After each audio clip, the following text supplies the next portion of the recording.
Hey guys, welcome back to my channel. Last வீடியோல யூசி ஆசையா வளர்த்துட்டு இருந்த மீனை நானோட ஃபேமிலி சமைச்சு சாப்பிட்டுருப்பாங்க. இதனால யூசியும் செம்மையா காண்டாயிட்டு எல்லாரும் இங்க இருந்து கிளம்புங்க அப்படிங்கிற மாதிரி கத்திட்டு இருந்திருப்பான். இதுக்கப்புறம் என்ன நடக்குது அப்படிங்கறத நம்ம இந்த வீடியோல பார்க்கலாம். இப்ப அடுத்த நாள் லீச்சங்க தான் காட்டுறாங்க. இவங்க எல்லாரும் இவங்களோட மேன்ஷனுக்கே வந்துட்டாங்க போல. பரவாயில்லையே, முன்னாடி இருந்த மாதிரியே இந்த மேன்ஷனை சரி பண்ணி கொடுத்துருக்காங்க அப்படிங்கிற மாதிரி பார்த்துட்டு இருக்க. அப்பதான் நம்ம லிங்கோட பர்ஸ் கீழே விழுந்து கிடக்குது. அதை எடுத்து பாக்குறப்போ நம்ம லிங்க் இப்ப கையோட ஞாபகம் தான் வந்துட்டு இருக்கு. உடனே இவனுங்களும் உங்க ஆள் கொடுத்த பர்ஸ இந்த மாதிரி கீழே போடலாமா, எடுத்து பத்திரமா வச்சுக்கோங்க அப்படிங்கிற மாதிரி கலாச்சிட்டு இருக்கானுங்க.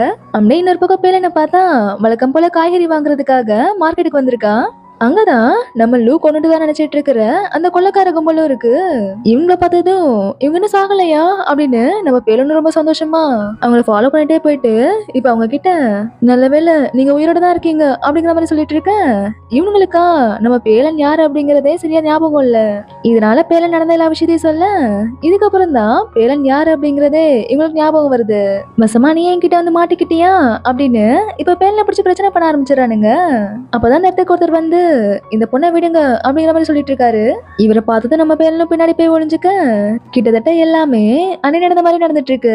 சொல்ல போனா இவர் பண்றது அப்படியே நம்ம லூ பண்ற மாதிரி தான் இருக்கு. ஒருவேளை இவரும் நம்ம லூ மாதிரியே ஒரு டம்மி பீஸா இருப்பாரோ அப்படிங்கிற மாதிரி பார்த்துட்டு இருந்தா மனுஷன் பல வித்தைகளை கையில வச்சிருக்காரு.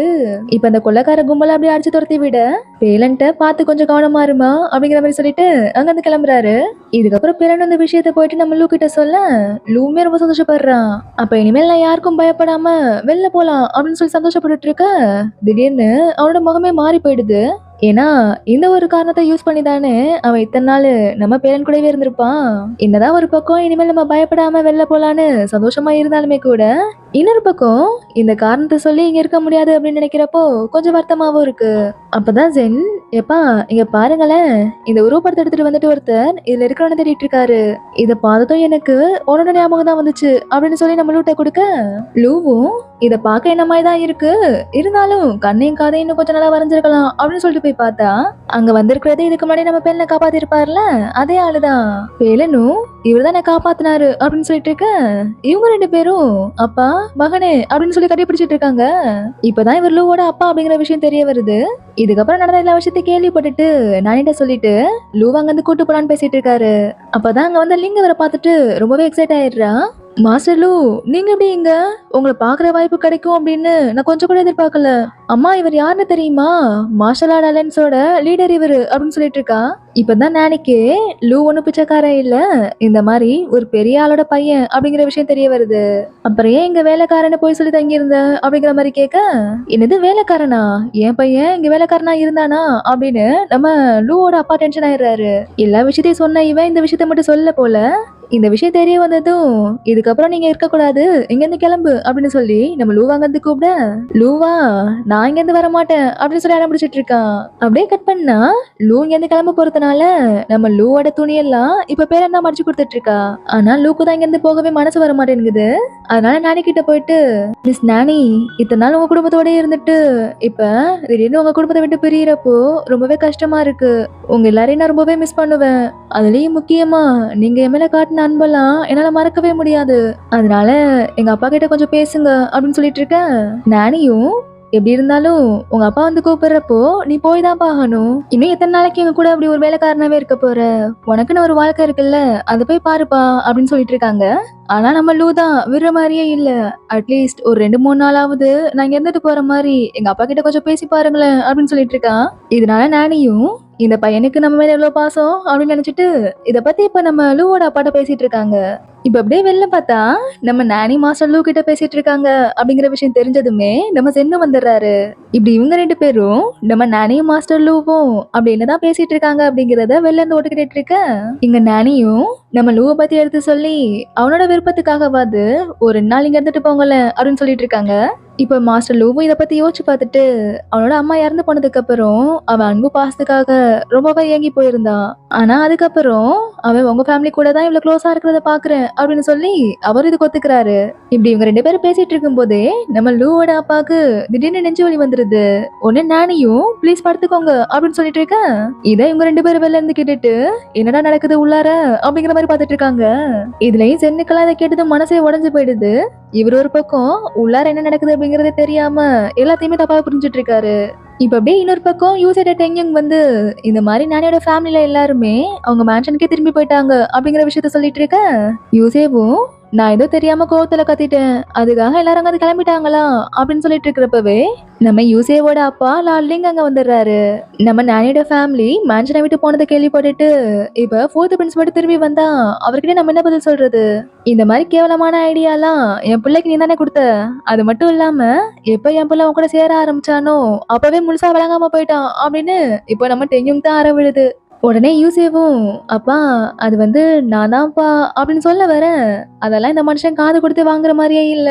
நல்லா இருந்த கோவத்துல இப்ப புடிச்சு நம்ம டெங்கியும் தான் திட்டிட்டு இருக்காரு. இதனால டெங்கியங்கும் எதுக்குடா வம்பு அப்படின்னு சொல்லிட்டு நானே நானோட ஃபேமிலி கிட்ட மன்னிப்பு கேட்டு வரேன் அப்படின்னு அங்கிருந்து கிளம்புறான்.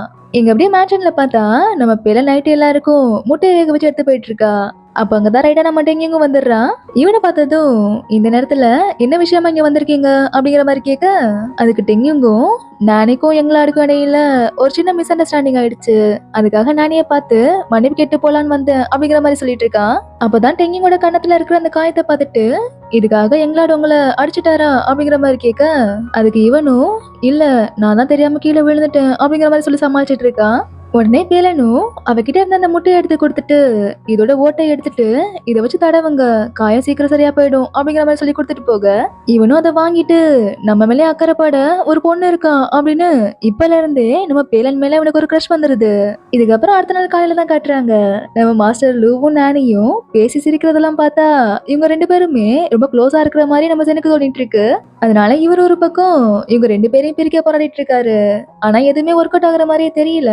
அப்படியே இன்னொரு பக்கம் டெங்கிங்க பார்த்தா நம்ம பிள்ளை லவ் பண்றேன் அப்படின்னு சொல்லிட்டு அவளுக்கு புதுசா ஷூவெல்லாம் வாங்கி கொடுத்துட்டு இருக்கான். இதெல்லாம் பார்த்து லூவும் பயத்துல எங்கடா நம்மளால இவன் உஷார் பண்ணிடுவானோ அப்படின்னு இப்ப இவனோட லவ் நம்ம பிள்ளைன்ட்ட போய் சொல்ல பிள்ளைனுக்கும் சந்தோஷம் தான். இருந்தாலும் அவளோட ஃபேமிலி நினைச்சு பார்த்து நான் கொஞ்சம் யோசிக்கணும் அப்படிங்கிற மாதிரி சொல்லிடுறா. இப்ப டெங்கிங் பிள்ளைனுக்கு வாங்கி கொடுத்த ஷூவும் அங்கதான் இருக்கு. அதை பார்த்துட்டு ஒருவேளை இதனாலதான் அவ ரொம்ப குழப்பத்துல இருக்கா போல அப்படிங்கிற மாதிரி நினைச்சிட்டு நீ ஏன் இப்படி சொல்ற அப்படின்னு எனக்கு புரிஞ்சிருச்சு. இனிமேல் அவனை டிஸ்டர்ப் பண்ண மாட்டேன் அப்படின்னு அவன் அங்க இருந்து கிளம்பிடுறான். இதுக்கப்புறம் என்ன நம்ம சென்னுக்கும் லூக்கும் லவ் ஃபெயிலியர் ஆயிடுச்சு அப்படிங்கிற சுகத்துல இவங்க ரெண்டு பேரும் சேர்ந்து மாத்தி மாத்தி ட்ரிங்க்ஸ் பண்ணிட்டு இருக்காங்க. இப்ப அடுத்த நாள் பேலனை பார்த்தா அவங்க அப்பா கிட்ட வேண்டிட்டு இருக்கா இந்த மாதிரி மிஸ்டர் லூ அவங்க அப்பா கூட போறதுதான் நல்லது. அவர் எங்கே இருந்தா அவர் நினைச்ச மாதிரி மார்ஷல் ஆர்ட்ஸ்ல ஒரு பெரிய ஆளா வரவே முடியாது. இதுக்கிடையில என்னோட லவ் வேற அவர்கிட்ட சொல்லாமா வேண்டாமா அப்படின்னு எனக்கு ரொம்பவே குழப்பமா இருக்கு அப்படின்னு புலம்பிட்டு இருக்கா. இதுக்கப்புறம் லூ கிட்ட போயிட்டு நான் டெங்கிட்ட நோ சொல்லிட்டு அவர் கொடுத்த ஷூவையும் அவர்கிட்டயே கொடுத்துட்றேன் அப்படின்னு சொல்லிட்டு இருக்கேன். இப்பதான் லூக்கு நம்ம பேலனுக்கு அந்த டெங்கிங் மேல எந்த ஒரு ஃபீலிங்ஸும் இல்லை அப்படிங்கிற விஷயம் புரிய வருது. இவங்களே இப்பதான் ஒரு அண்டர்ஸ்டாண்டிங்ல பேச ஆரம்பிக்க அங்க டெங்கிங் வந்து இன்னைக்கு நைட்டு நம்ம ரெண்டு பேரும் சேர்ந்து ஸ்பிரிங் ரிவர் ரெஸ்டாரண்ட்டுக்கு போலாம் உனக்காக நான் காத்திருப்பேன் மறக்காம வந்துரு அப்படின்னு நம்ம பேலன்ட்ட சொல்லிட்டு போயிட்டு இருக்கான். இதை கேட்டதும் லூக்கு மறுபடியும் காண்டாயிடுது. அதுக்கப்புறம் பேலன் தான் நான் போறேன்னே சொல்லலையே தயவு செஞ்சு கோவப்படாதீங்க அப்படின்னு நம்ம லூவை சமாதானப்படுத்திட்டு இருக்கா. இதுக்கப்புறம் பேலன் சொன்ன மாதிரியே அந்த ரிவர் ரெஸ்டாரண்ட்டுக்கு போல. அதனால டெங்கியும் நம்ம பேலனை தேடிக்கிட்டே நானோட மேன்ஷனுக்கு வந்துடுறான். இப்ப பேலன்ட்ட உனக்காக நான் ரொம்ப நேரமா வெயிட் பண்ணிட்டு இருந்தேன் நீ வராததும் உனக்கு எதுவும் பிரச்சனையோ அப்படின்னு பயந்துட்டேன் அப்படின்னு சொல்லிட்டு இருக்க.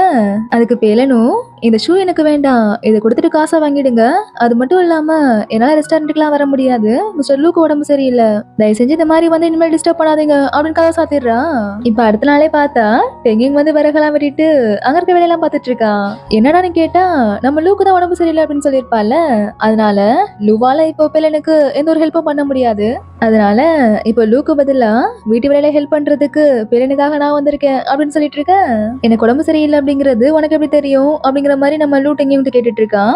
அதுக்கு டெங்கியும் நேத்து நைட்டு தான் பேலன் என்கிட்ட சொன்னா அப்படின்னு சொல்லிட அப்ப நேத்து நைட்டும் மறுபடியும் நீங்க ரெண்டு பேரும் மீட் பண்ணீங்களா அப்படிங்கிற மாதிரி நம்ம லூக்கு இப்ப கோவம் வந்துருது. இதனால பேலனும் அந்த ஷூவை ரிட்டர்ன் கொடுத்துட்டு என்னால ரெஸ்டாரண்ட்டுக்கு வர முடியாது அப்படிங்கறத சொல்லிட்டு தான் இருந்தேனே தவிர நாங்க ரெண்டு பேரும் மீட் பண்ணணும் அப்படிங்கிறதுக்காக மீட் பண்ணல அப்படின்னு சொல்லிட்டு இருக்கா. இங்க பாரு பேலன் எனக்கு ஓ மேலாம் சுத்தமா கோவமே கிடையாது. ஆனா அந்த டெங்கியும் தான் உன்னை ஃபாலோ பண்ணிட்டே வந்துட்டு இருக்கா. என்னால இந்த நிலைமையில உன்னை தனியா இங்க விட்டுட்டு போக முடியாது. இதுக்கு ஒரே ஒரு வழிதான் இருக்கு. இருக்கு. பேசாம நம்ம 2 பேரும் எங்க ஊருக்கு பக்கத்து ஊருக்கு போயிரலாம். அங்க இருந்தா யாருக்கும் தெரியாது. எங்க அப்பாக்கு வேணா நான் அப்புறமா லெட்டர் எழுதி போட்டுக்கிறேன். இன்னைக்கு வேலையா நம்ம 2 பேரும் இங்க இருந்து கிளம்புறோம் அப்படின்னு சொல்லிட்டு இருக்கான். இப்ப அப்படியே கட் பண்ணா நைட்டு நம்ம லூவை தான் காட்டுறாங்க. ஆளு சொன்ன மாதிரியே அவங்க அப்பாக்கு போட லெட்டர்லாம் எழுதி வச்சுட்டு அந்த ஊரை விட்டே போறதுக்கு பேரனுக்காக வெயிட் பண்ணிட்டு இருக்கான். இன்னொரு பக்கம் நானி மேன்ஷன்ல ஜென் கிட்ட சாப்பிட சொன்னா, மாஸ்டர் லூ மேல இருக்கிற எனக்கு சாப்பாடுலாம் வேணாம், எங்க அந்த ஆளு அப்படின்னு கேட்டுட்டு இருக்காரு. அதுக்கு நானியும் அவர் எப்பவும் இங்க இருந்து கிளம்பிட்டாரு அப்படின்னு சொல்லிட்டு இருக்கேன். அப்ப லூ அவனும் தான் அப்படின்னு சொன்னதும் இப்பதான் இந்த மனுஷனுக்கு கொஞ்சம் நிம்மதியாவே இருக்கு. மாஸ்டர் லூ இங்க இருந்து கிளம்பிட்டாரா, அப்ப இப்பவே நான் போய் சாப்பிடுறேன் அப்படின்னு அங்க இருந்து கிளம்பிட்டு இருக்காரு. இங்க எப்படி போயிட்டு இருக்க அப்படியே இன்னொரு பக்கம் இங்க பார்த்தா நம்ம லூ பேலன் வருவான்னு வெயிட் பண்ணிட்டு இருந்தா அங்க வந்தது என்னவோ நம்ம லூவோட அப்பா. இத பார்த்ததும் இவனுக்கே ஷாக் ஆயிடுது. எப்படி இவர் இங்க வந்தாரு அப்படிங்கிற மாதிரி பாத்துட்டு இருக்க. இதோட இந்த பார்ட் முடியுது. லூவோட அப்பா லூவை இங்க இருந்து கூட்டு போறாரா, நம்ம லூவும் பேலனும் நிரந்தரமா பிரிய போறாங்களா அப்படிங்கறதெல்லாம் நம்ம அடுத்த பார்ட்ல பார்க்கலாம். அதுக்கப்புறம் என்னமா நீ இவ்வளவு லேட்டா வீடியோ போடுற, அதுவும் கம்மி டியூரேஷன்ல அப்படின்பீங்க. ஆக்சுவலா இங்க ஒரு வாரமா ஃபெஸ்டிவல் அப்படிங்கிற பேர்ல ரேடியோ கட்டி வச்சுட்டு பயங்கரமா சத்தம். காலைல சுத்தமா ஒண்ணுமே என்னால பண்ண முடியல. நைட்டும் வீடியோ ரெக்கார்ட் பண்றது கொஞ்சம் சிரமமா இருந்தது. அதனால கிட்டத்தட்ட ஒரு வாரம் எனக்கு இது ஒரு பிரேக்காவே ஆயிப்போச்சு. சொல்ல போனா வீடியோ போடாம ஒரு வாரம் எனக்கே ரொம்ப மைண்ட் அப்செட் ஆயிடுச்சு. ஸ்டில் இன்னுமே கொஞ்சம் மைண்ட் அப்செட்டா தான் இருக்கு. ஏன்னா போன வாரமே முடிக்க வேண்டிய டிராமா இன்னும் முடிக்காம அப்படி போயிட்டு இருக்கே அப்படின்னு நினைக்கிறப்போ கொஞ்சம் கவலையா இருக்கு. நம்ம ஒண்ணு நினைச்சா நடக்கிறது ஒண்ணா இருக்கு. சரி பரவாயில்ல, எல்லாமே நல்லதுக்குன்னு எடுத்துக்கிட்டு இனிமேல் வீடியோஸை கண்டினியூவா போட பாக்குறேன். இந்த வீடியோ உங்களுக்கு பிடிச்சிருந்தது அப்படின்னா மறக்காம லைக் பண்ணுங்க, ஷேர் பண்ணுங்க. நீங்க என்ன சப்ஸ்கிரைப் பண்ணாம என்னோட வீடியோ பார்த்துட்டு இருக்கீங்க அப்படின்னா சப்ஸ்கிரைப் பண்ணிக்கோங்க. பாய்.